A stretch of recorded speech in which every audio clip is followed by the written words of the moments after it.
we're going alphabetically, so we'll do the presenters first and then the Q&A. I'm Dale Lutz. I'm one of the 2 co-founders of Save Software. And, so thankful to get the chance to come and be part of another webinar. And today I'm not doing any demos at all, so I'm even more relaxed than usual. I'm Mark Ireland. I'm the Fme evangelist. I have the easiest job at Save, just telling all our users how wonderful Fme is, and it is. So here we go. My name is Trent Kading. I'm on the Fme technical experts team, primarily on desktop. But yeah. Good. I don't know, our Mark or Nampreet, go, take it away. Sure, I work with Trent on the desktop experts team, and definitely send us all your questions during this webinar. We'll help you out. And is Mark Stokes there? Yes. Yep. Hi, I'm Mark Stokes with the application experts team. Happy to answer any questions that you might try and fling at us if we can. All right. Thanks everyone for tuning in. So glad that you're here with us today. As I mentioned at the other webinar, more than almost 5,000 years ago, this guy Heraclitus told us that the only constant is change, and I don't think that there's any evidence that that has changed since the last webinar. Certainly the world has changed since then, and we look forward to even more changes in the future. But today we're going to be talking about how we can tell if our data is changing. And so I should use my voice like it's a lost episode recap. Previously on webinars, we learned how easy it is to detect changing data with the ChangeDetector transformer. And so that's the one that we referred to. There's the link. Stephanie's also chatted it out. If you haven't seen it, I would recommend it, but as we said, it's not a prerequisite today. But there's many ways and many powerful ways of using that transformer to compare data. But that isn't the only show in town. And so today we're going to be showing how you can do change detection with other methods that are interesting and leverage other information you may have. The change detector is a little bit of like a heavy hammer that definitely will change, will tell you what's changed, but sometimes the situation might be that that's just too heavy and too slow to use if your volumes are too high, or you already have something tracking changes for you. And so our menu, when we were brainstorming this webinar series, as I mentioned, we thought we'd first do it in one, was these 5 different ways of capturing changing data. And of course, the first one was the diff, or the change detector transformer. But we've already done that. And so we're going to instead today be looking at timestamps of when things were changed and being able to query and relate around that. There are a handful of readers in FME, or a handful of systems in FME that at their core level support the concept of changing data, and we have over the years built ways of tapping into that. And I know Trent's going to be showing us quickly how to get at some of that functionality that a lot of people don't know is there or ever use, and that's pretty exciting. The triggers and webhooks are another way that we've seen people do this. And then lastly, that's the one that Mark Ireland teased was definitely worth looking at, is looking at logs that are out there that might be able to help you figure out what's changed. And so I think with that intro, it's time for me to fling it off to the wilds of Manitoba, where Mark is going to take it away for us. So Mark, show us how we can work with time. Okay, let me just fire up the presentation. Okay, so yeah, oops, I'm on the wrong slide there. Let me find which slide I was on. There we go, modification timestamp. So what we're going to look at here is more of a manual method for keeping track of which records have changed. So I guess the difference between this and the first webinar was, in the first one we looked at how to match records that we thought might have changed. Now we've already got a record of what's changed, and we're going to use that record. So in other words, we're going to run a filter against a field containing a timestamp, and we're just going to retrieve rows based on that date. I guess one of the challenges is automating that setup. We won't really go into too much automation today, but we'll definitely look at the different queries you can use and how you can use those. And one of the things that Fme is great, it lets us use format-based queries or filter transformers. Normally, I think, and the ones I'm going to show today is doing format-based queries where you just filter the data as it's coming in. I always like to say it's like a menu. You go to the restaurant and you look at the menu and you choose. You don't choose everything off the menu and then filter it at the table. So it's better to filter data as it's coming in to your workflow. And so this might be an example. Well, this is the very example I'm going to use today. It's got a date time field called last update. It's got a last editor field, which tells me who modified that record. And it's got a status field as well. Like it says it's current record, retired record, or a temporary record. And we could put other things in there as well, like the last update. Was it an update? Was it a new record? Was it a deletion? We can do what was changed. We could record that information as well, maybe. And so there's lots of things we can do and store using FME. And once we've got that information in there, how do we leverage that? Well, we can use a where clause on a reader. For example, I'm going to show Postgres reader.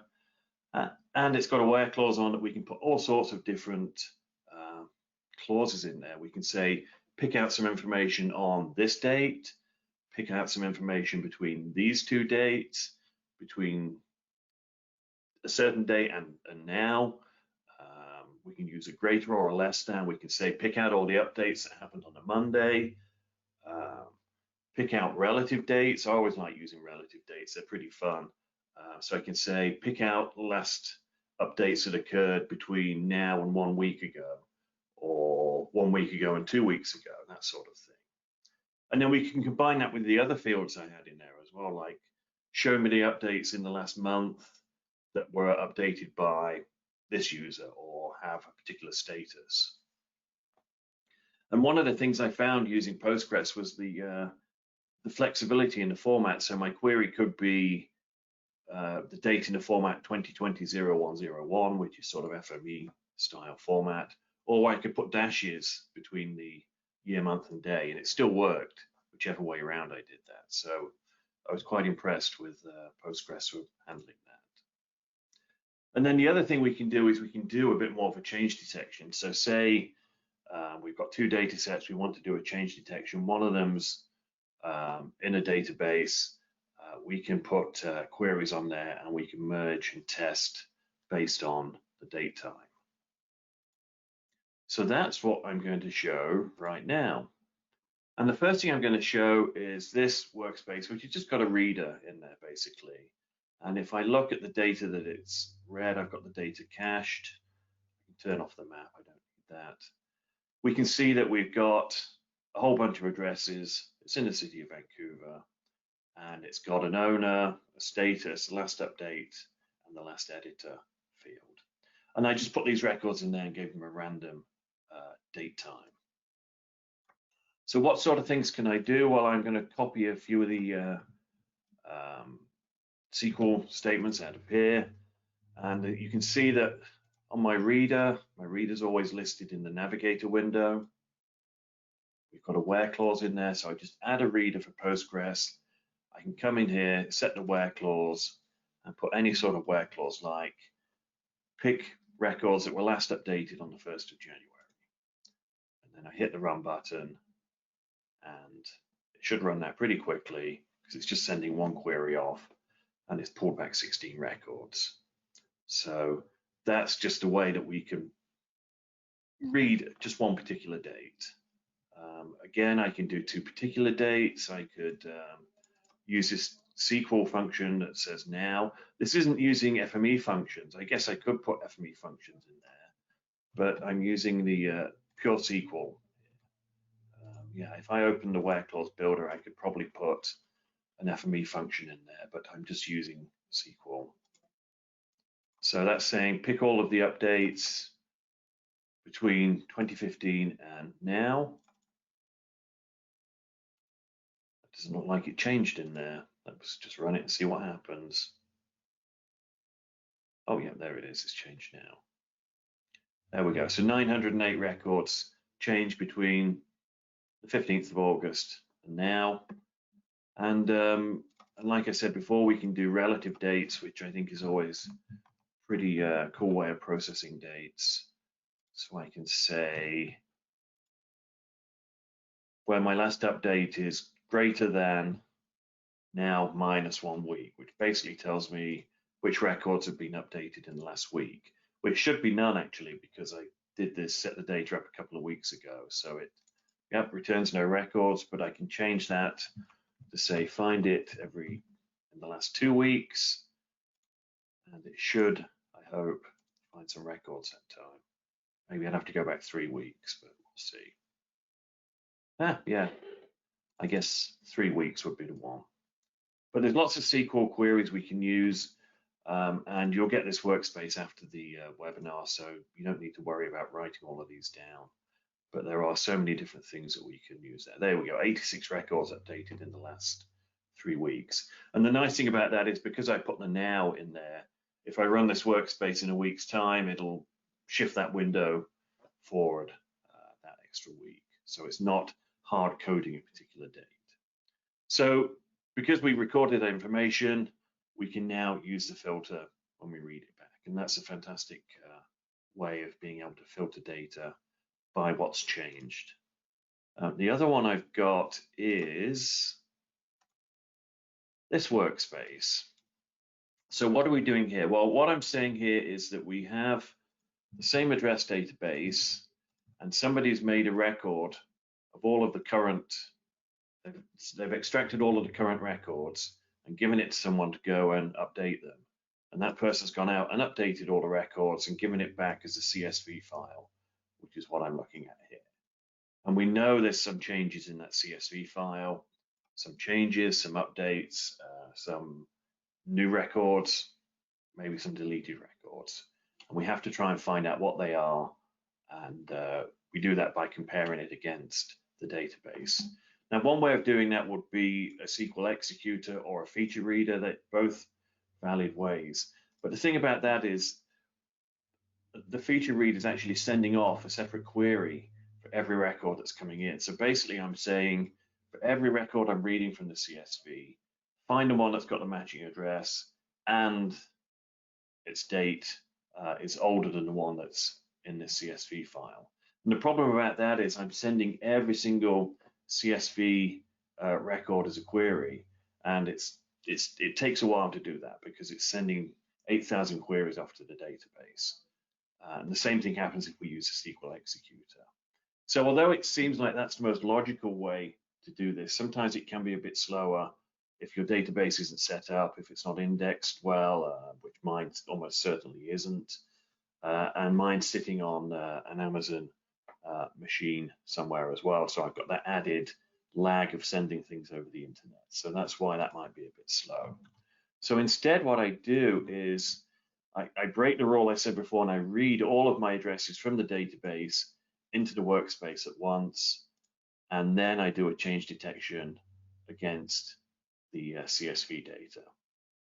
Now, how am I doing this exactly? I'm not using the change detector. I could use the change detector, which we showed in the first part of the webinar, but instead I'm using a feature merger transformer, and I'm just saying match these together where they've got a matching ID. In other words, all I'm doing is picking the status field and the date field from the CSV and attaching it onto the matching record and seeing what comes out. And if something in the CSV comes through and doesn't match, then it must have been added. If there's a record in the database doesn't have a CSV match, then it must have been deleted. And if it did have a match, well, then I can check the date time and say, well, okay, did the two date times match? And if they don't, well, then we know that's an update. And so we can see that I've got 2 updated records in here. We can see down in the window at the bottom, we can see last update changed,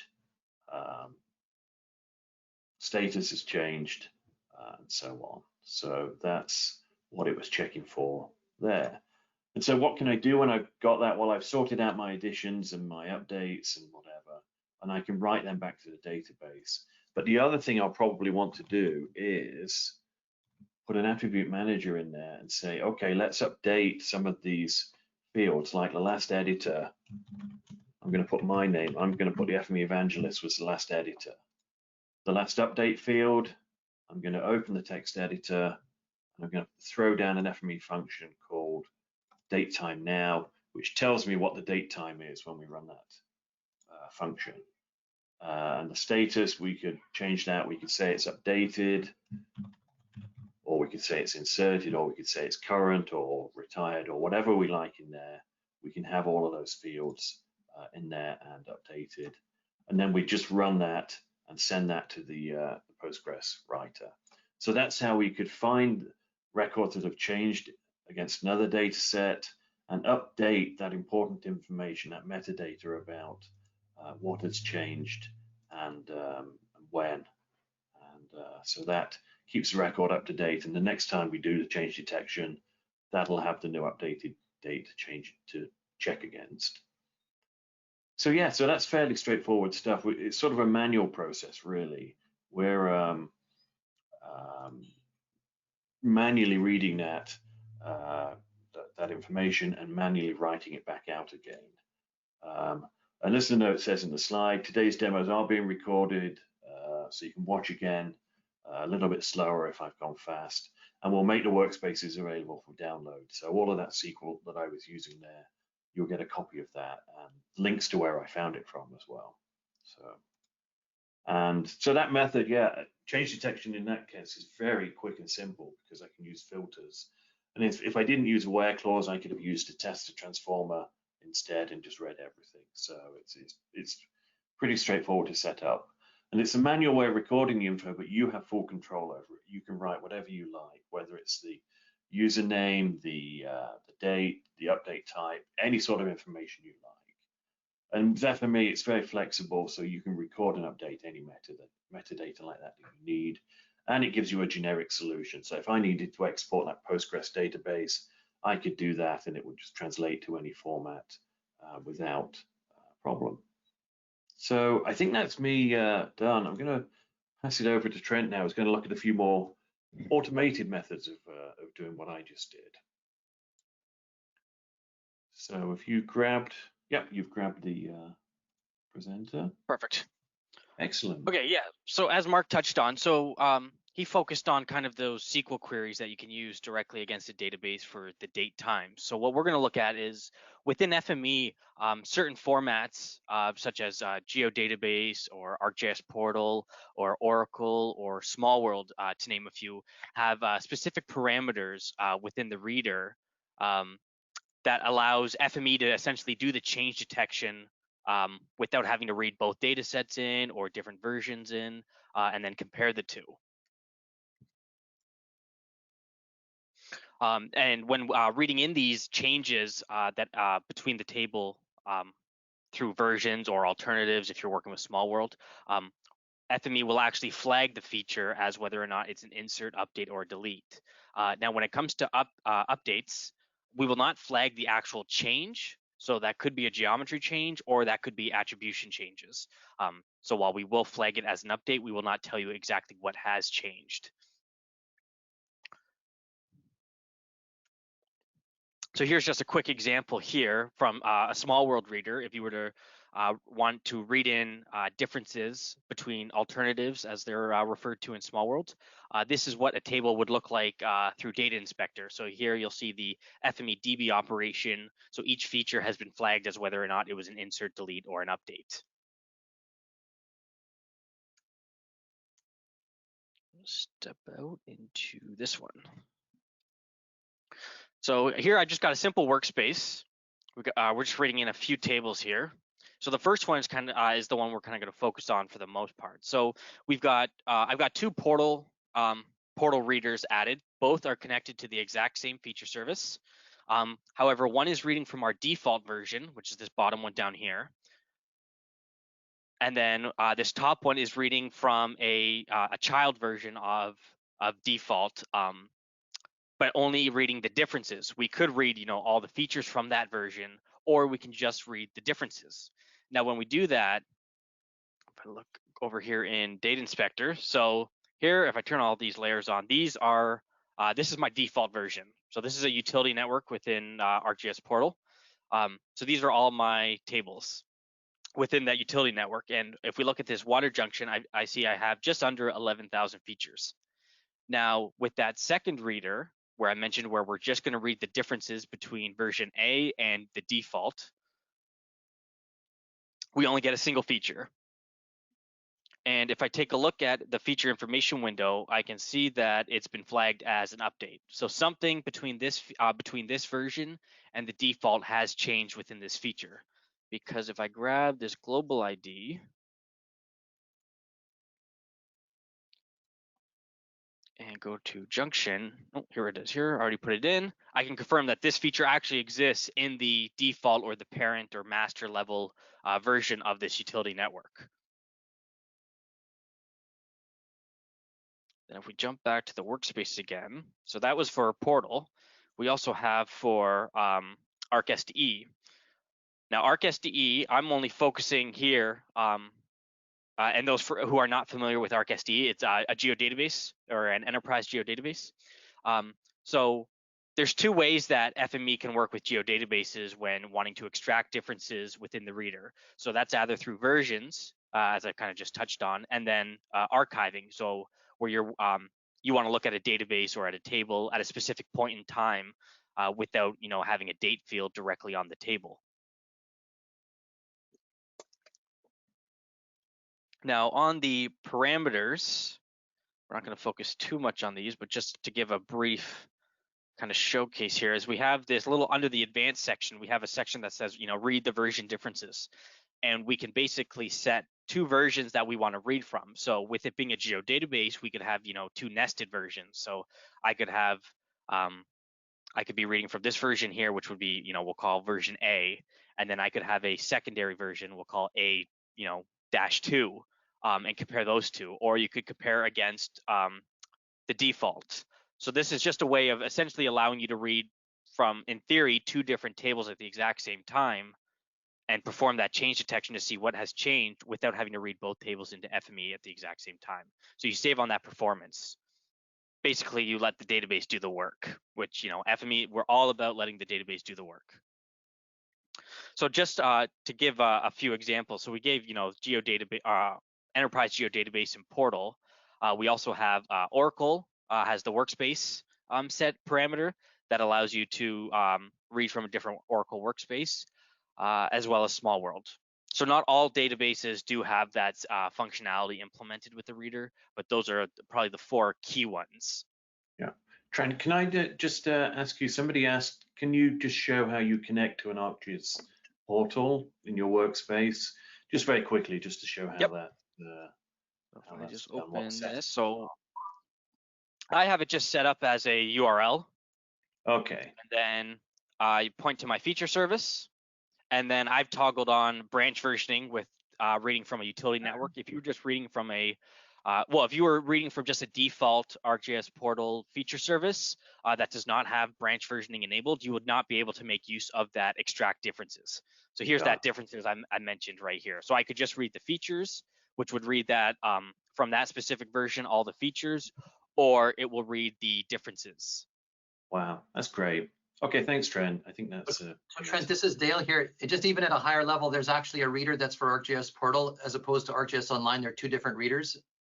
That is correct. Well, I guess fundamentally they're kind of similar. Yes. The main difference between the portal is the fact that the authentication is a little different, and then the main one being the branch version is supported, because I believe, hope I didn't shoot myself in the foot here. If I go to ArcGIS Online and I go to parameters, we should not see the branch versioning setting. So you'll see, we do not see the branch versioning. Right, or a URL, of course, because it's hard coded or it's well known where it is. Correct. Exactly. Yes. And I could make a web connection for Portal, but yeah, we can just use a URL. Just for folks, there's an ArcGIS Online connector, but there's also, I think it's the same connector as well for Portal, but you can use it for both things in the same way. So anyway, I'm going to check out there, but it's great to see that stuff being used. So method number 4. So this is the idea of having a database trigger combined with a webhook, if you will, for having almost that real-time change tracking. You don't want to really perform the change detection. Say you've already performed that change detection in a previous workflow. You now want to make use of that changes. You don't want to have to keep doing that change detection through your downstream processes. So, using database triggers, these can be used to perform change detection capture in shadow tables. Now, when I say shadow tables, essentially it's a way of creating a replica table, if you will, that will keep track of every single column change that has occurred. And this is generally like it will track. So for updates, it will track whatever whatever has been changed, whether that's geometry or attribution. But it primarily is based on the insert, update, or delete using a primary key. Now we will talk about the negatives of this side in a moment. So here's just a little workspace I have. So here, to kind of give some background. So I have a Postgres database set up. I've got an actual table, and I have implemented these shadow tables, if you will, that I've created through the use of some triggers. Basically, that shadow table will capture any change applied to my original table. Now you will not see the original table. It's down in this little bookmark. But for the sake of this demo, we won't really worry about that. Just pretend that this is run in a separate process or a separate workflow. So basically what I'm doing is with that shadow table that I'm going to refer to it as now, or that changed data capture table, I'm reading in all the features, and I'm going to filter out which ones are inserts, deletes, or updates. Now with the deletes and the updates, I can actually expand what has changed for the updates, as well as the actual attribution of what was deleted. Now, I'm doing with the way that I have that shadow table set up, rather than having an individual column for each field in my original table, I have all of that set into a single field as a JSON object. So basically, I'm limiting the overhead in terms of the number of fields I want to look at. I'm just going to basically go off a primary key of whether or not a change occurred, and if one did, I can just extract the actual attribution of said change or said delete. And then I could filter these out to any downstream processes, an Excel file if I want a report every day of what features changed or what features were removed, for the sake of either a sanity check or just for QA QC.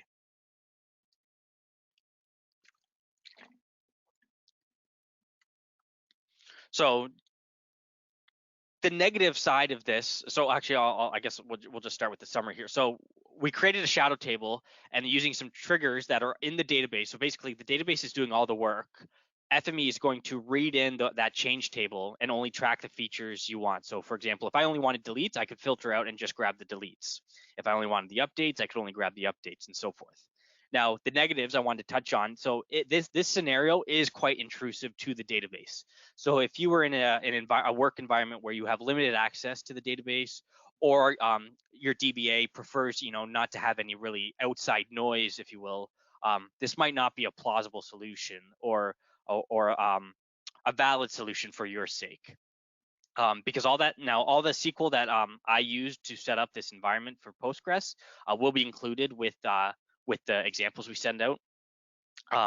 Now, all the SQL that I used to set up this demo could be run directly from Fme. So you don't really need a dedicated DBA or somebody to work directly on the database. Fme will make this pretty simple to use, but it is an intrusive example into the database in terms of adding some possibly unnecessary or unwanted clutter to your database.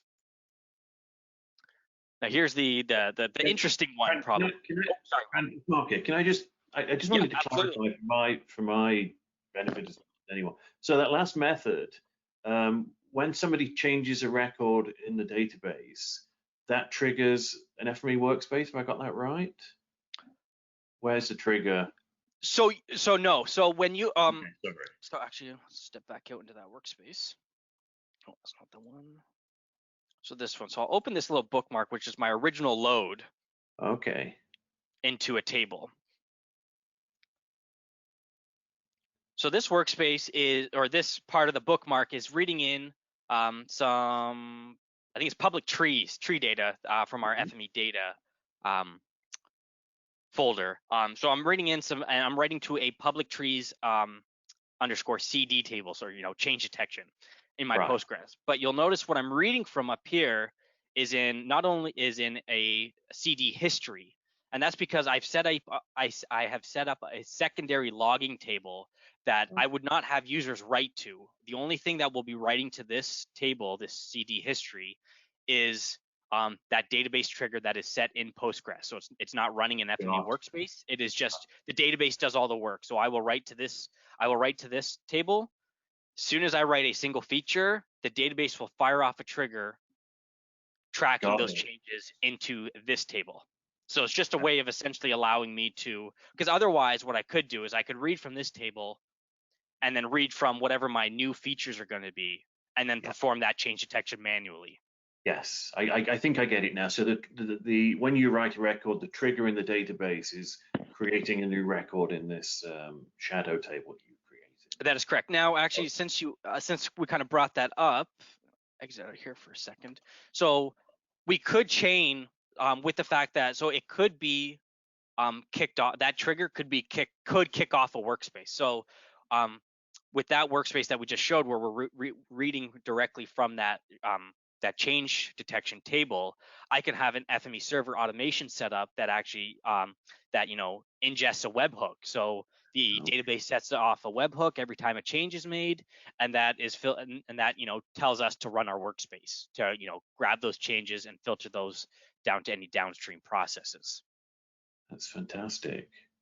And somebody just asked, would that shadow table just grow and grow? And I guess you could set it up to clear itself at some point if you want. Correct. Yes, you could. Yeah, you could set it up. You could, in theory, you could truncate it if you wanted to. You could add that into a step. That actually wouldn't be overly difficult either to set up in an FME workspace. You could have that as part of your workflow. That you've grabbed the changes and now you want to truncate that table after you've already grabbed everything out of that table. That makes sense. Okay, thanks, Trent. Sorry to interrupt, but just wanted to clarify that part. Okay, so now the last one. So this is kind of the magnum opus, if you will, in terms of this log-based change data capture. Now, what this refers to, actually, I guess we'll rewind. I wish we had a sound effects department because we could, cue the rewind sound. So this was a workspace that we covered on in part 1. And just to give a very brief overview, I'm reading in City of Toronto's road closure data from their open data portal, and I'm comparing it with basically a subset of that data that I had grabbed out previously from a couple days before that. And then we're pushing that into a SQL Server table. Now, fast forward to what we're looking at now in terms of that log-based change data capture. So transactional databases store all changes in a transaction log, and that allows essentially the database to be recovered should the database crash or some type of failure occur where you lose data. So it basically is a safeguard against any type of corruption that could occur. Now, log-based change data capture takes advantage of this aspect in terms of it allows us to read changes from the log. Kick out to our demo, which is this one here. So I hope that's okay to see. We're kind of step through this one. So what this workspace is doing is it's basically I'm going to be reading from that that log that is created by the database and basically allow me to filter updates, deletes, or inserts downstream. So we start off the workspace by a SQL Creator. Now what this is doing is this is allowing me to grab the last, it's called a log sequence number, but it's essentially just a transaction number that the database manually creates every time a new batch has been applied in a single transaction or in a single commit to the change data capture tables. From there, we're then going to read the tables that only correspond to that specific log sequence number. It's basically a way of us filtering out that, hey, we only want to grab X number of features. If I was only running this workspace, maybe once a month, so I could have a number of log sequence numbers that, a bunch of different transactions that have occurred over that month, then this might not be the right way to do it. I would want to, maybe I just want to read in that whole table. But for this demo, we're just going to read that single, basically that last number that is being generated. From there, we then do a little bit of cleanup. And for the most part, this is just, getting times into maybe a correct format that I prefer, or doing some attribute mapping in terms of the database. That log table is generates the operation as a code. So I'm just translating that into whether it's actually an insert, update, or a delete. So from there, we then just do a test filter where I'm just going to filter out the updates, the deletes, or the inserts. And then I've got we'll continue up here with the deletes. So the deletes I've got going to an Arcgis Online feature service layer. Now what this layer is holding is basically all historic road closure data. So if there was any type of road closure, even if it's no longer closed, I want a record of this. So I'm just writing those features out. And then from here, we're reading in that Arcgis Online feature service. And you'll notice I have the old one here, and then I have this road closures one. So this old one corresponds to this one. I have it read in just for the sake of, we can see that it actually is the same feature service, but we're going to stick with the road closures. So I've got the inserts coming down here, and then the road closure from that Arcgis Online feature service coming in to a feature joiner. What I'm doing here is, in order to apply any updates to a feature service, we need the original object ID, or if the feature service is enabled for it, a global ID. So that can only come from the original Arcgis Online. So I'm joining them up to grab that ID essentially to apply to the update. We then do a little bit more data cleanup, and then we're going to apply either inserts or updates to the road closure feature service, depending on what the feature is flagged as. Now what that provides us with is this little web map that I've created from that feature service that we were applying. Now, if I'm just gonna move this over. Details, yeah, here we go. So I've got the road closure data, which is the little black squares. And then I've created actually a heat map that shows all historic or old road closures that have occurred. Now this is dated back to, I think, October 26th or so.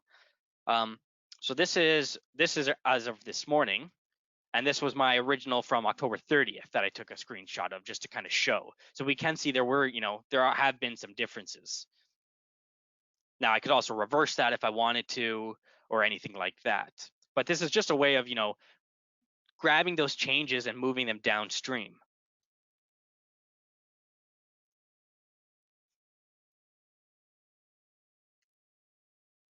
So kind of a summary of what did we just cover there. So we read in the change log table from SQL Server, and then we applied those changes to a web map that's been hosted in Arcgis Online. Now this method differs vastly from the one I previously just showed with the triggers, in terms of the fact that everything you saw here from the database side comes pre-shipped with SQL Server in this case. Now most databases do have their own kind of method to this. So it isn't a custom solution that you yourself have to develop. It's for SQL Server, it was simple as running a single, actually 2 lines of SQL in the database. One is to enable change tracking on the database. The other one was to enable it on the specific table.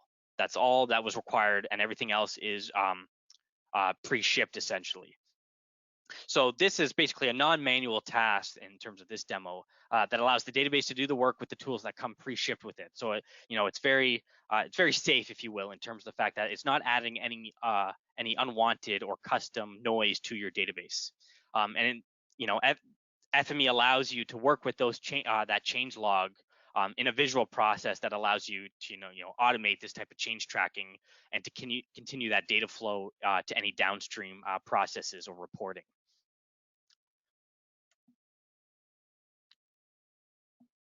So we just kind of covered that in terms of the examples, was that Fme allows you to take control of your data by managing the changes. So you can choose the change detection method that serves you best and use Fme to implement it, whether that's using the date, using the diffing that we showed in part 1, using the log capture method that I just showed, or if a custom solution of the database triggers is something that suits your needs. So you can stay on top of your workflows through the automation, so you don't have to manage the change with manual intervention.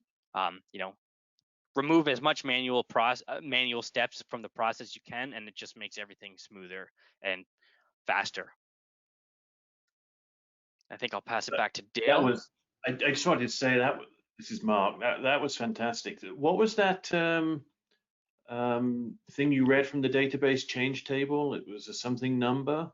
Log sequence number. Log sequence number. Okay, so that's basically the database tracking what changed last, and you merge that onto the data itself, and could tell from that what had changed and what needed to be written to Arcgis Online. Is that how I'm getting that right? Yes, basically, yeah. The log sequence number is really just a way of only grabbing a subset of that changed log. I could have it set up to where I go off a date, but the example data I was using, the dates were kind of all over the place, so it was kind of I could grab some features, but I'd be missing others. So okay.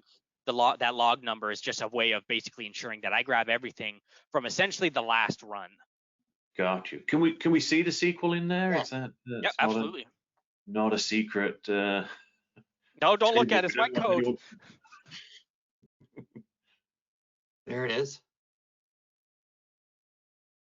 Oh, so essentially, I'm just grabbing I'm just making sure that I only get one for my row count, and then because the log sequence number is actually a binary value that gets returned by the database. So if you're using SQL Server Management Studio, this way FME is allowed to. I basically am just converting it to a string. That's fantastic. I love that. I love just the way that the database already stores this information. So why do we need to absolutely, worry about it? Yeah. I don't know what other databases. I had a look in Postgres and I couldn't find a way to do that, but it doesn't mean that there isn't a way. But and this I think newer versions of Postgres have it. I know Oracle for sure has it. I would assume any big nature database should have some type of change data capture or tracking possible. But it does now. It may depend on version as well, because so the SQL Server that did not come with the standard Express. It comes with the standard. I believe it's the standard version or higher. The default Express does not have it. Okay. I wonder if some of those databases that are for huge data, like Snowflake, for example, have a way of turning it on. That again, I don't have any idea, but it would be quite interesting to know if that has been finding its way into modern big data databases too. Mm-hmm. So what do you think, Dale? Could we make a reader to actually read that separately, or do you think that sort of thing will be possible? Yeah, we absolutely could. We'd have to, it doesn't look that that scary, and we would just bake that in. It becomes a user interface or user experience question. How natural can we make it? But yeah, we could bake in that bit of scary SQL that Trent just showed us. Yeah, that'd be awesome. Yes. So Trent, we might as well let you keep the slides going. We've only got a couple more, and then we'll kind of debrief with folks. So so just in recap, you've seen a wide range over these 2 webinars of ways that you can manage changing data. So really, it boils down to gather it somehow, whether it's by timestamps, whether the database is doing the work, whether you're just going to do an old-fashioned diff of files or something of that nature. Create a workflow, and then you can automate that to be run while you're sleeping, or maybe manually from time to time, however you want to. And then lastly, just enjoy your data. So how do you get access to this? Of course, we have a free trial off of our website that you can help yourself to. There's our pricing page, which tells you what stuff's going to cost, because at the end of the day, we do have to pay for GoToWebinar, for example. So we do sell some stuff, but you can get our stuff by a subscription, which is a particularly good deal for local governments and utilities. So we have just a flat price, and bang, you get the whole FME platform as much as you want. You can also buy individual licenses where you buy it up front and you pay us a bit each year for the updates. Or lastly, you can deploy some things on a pay-per-use basis on the cloud. And so that actually is really increasing in popularity, especially this year it's been. And so that is it for us today. We'll hang around here to kind of go through some of the different questions and so on. Yeah, just a reminder that you can try out our latest release over at our trial page. And we'll just hang around here now to answer some questions. So Mark Stokes, Nampreet, Mark Ireland, any questions that kind of come to mind? One of the questions I noticed was somebody asked when the where clause appears. And well, it's interesting because just normally you can find it at two different levels. One is actually on the reader itself, and one will be on every feature type in that reader as well. So you could have different where clauses for different tables that you're reading. So I saw that question. I thought that was worth mentioning. So I saw Stephanie appear for a second and then disappear. Did you? Yeah, I didn't want to be all alone up here. Oh, I guess we can turn our cameras back on. Okay. And there was a question around setting up triggers in a database. So yes, you can set up triggers in a database. We used to have some articles on that, and I think they got out of date, so we pulled them down on the community. But yeah, within a database, there's usually tools where you can set up triggers that would send a notification out of the database if something changed in a table. So that is possible to do. It's very intrusive in the database. But that is one way of automating, detecting changes in a database, and then triggering a job in Fme Server. And the trigger was with a webhook, is that right? Yeah, that's right, Mark. Yeah, it's a webhook that you can set up in the database, and I think all the databases support that. But it's, as far as I could tell, it's pretty tricky to set up. Okay, cool. Someone is asking about geometry comparison tips. I guess the techniques shown today aren't really about geometry in any way, shape, or form. These are all leveraging the various frameworks that we're working within that aren't particularly geometric. For geometry comparison, you got to dial up the diff tool that we showed last time, and which is the ChangeDetector, and that has a lot of options for comparing geometry. And I see that Rob has also asked a question regarding a scenario where you had a DWG, so a CAD input, which would have floating point geometry, converting it to, sounds like, two different versions of MicroStation, and getting outputs and then comparing those. All of this with FME 2015. I will say that the change detection stuff in FME has been absolutely redone. I don't know when it was, maybe 2018. Mark Ireland might know. 2017? It was, yeah, one of those. Definitely after. We had a blog article on it, I know that, and so I think it was probably a couple of years ago. That was when we got to talk about the Frichet distance, which was always fun. Yes, and the dog lead. Yes, but in any case, I absolutely would not advise using FME 2015 for change detection. Of course, it works as it did in that era, but it's drastically more powerful today.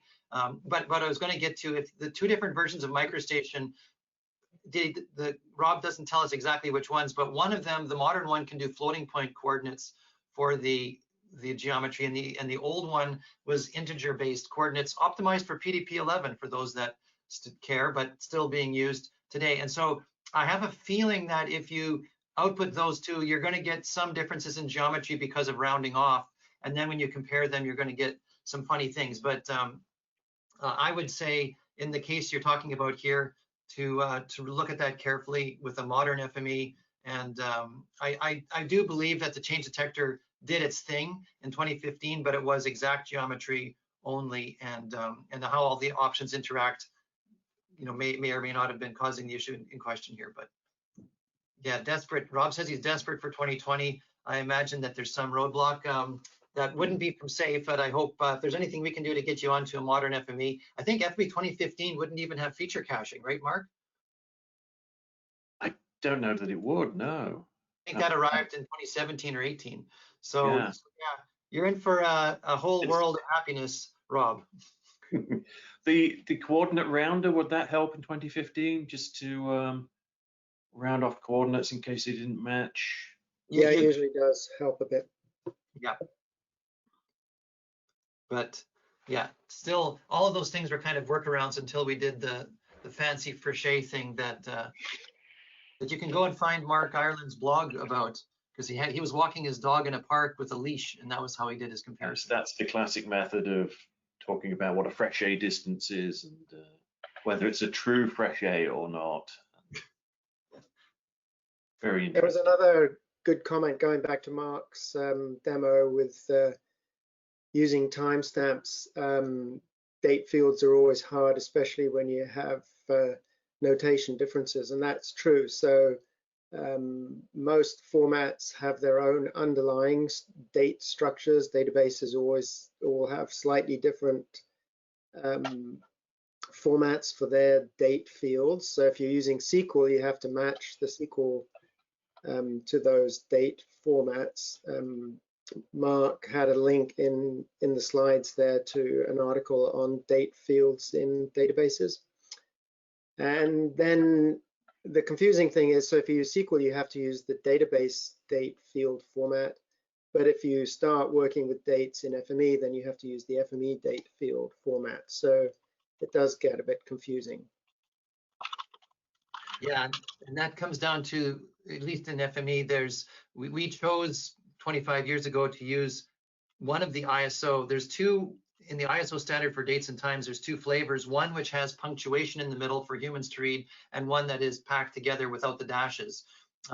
And we chose the one without the dashes because, hey, why waste the space? But the problem is that lots of people need to interact in both ways. And I think I saw that PostGIS itself, or Postgres, doesn't care. It can handle either one. And in some parts of FME, we'll forgive you for the punctuation. In other parts, we won't. And so that's an opportunity for us to make FME a little bit more forgiving. And so that's on our agenda. I just want to address a question that Yaroslav asked about running an automation based on a database trigger. I think you can use a webhook, and I'm not sure if we have anyone at SAFE that knows or has done this, but I think within a trigger in a database, you can have it fire and call a webhook that can pass some information. And then a webhook can land inside of an automation inside of FME Server if you've got the authentication and the security all set right, and then off you go. And so, yeah, there, Trent's got it, a webhook trigger. So, and that should work, right, Trent, to set it up in that way. Yes, I will say kind of what Mark touched on earlier with the webhooks inside of a trigger. It is quite difficult to set up. I know we are working on some articles that Mark had touched on too, that we're actually updating them to newer, because you do have to, at least for SQL or for Postgres, you have to run some Python in a database trigger. So it is it's a little more difficult than you would think. But yes, it is possible. Yeah. Good.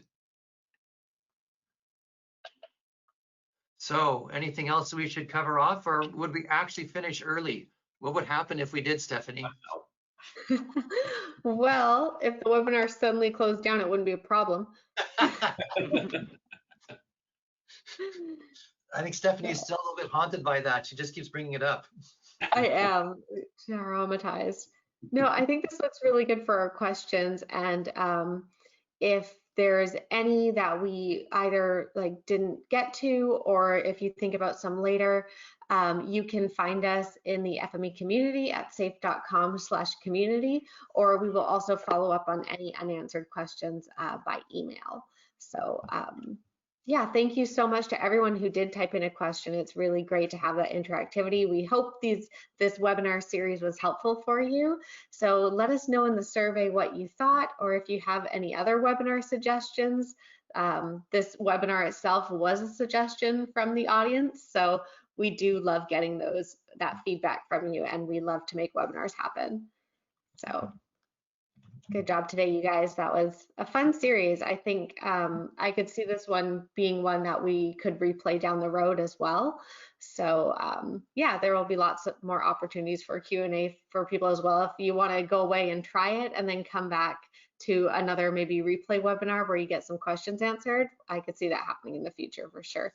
And I'd say as well, get the plugin to go to community.safe.com, and we'll always be happy to answer questions on there as well. So, totally. Let me chat that out.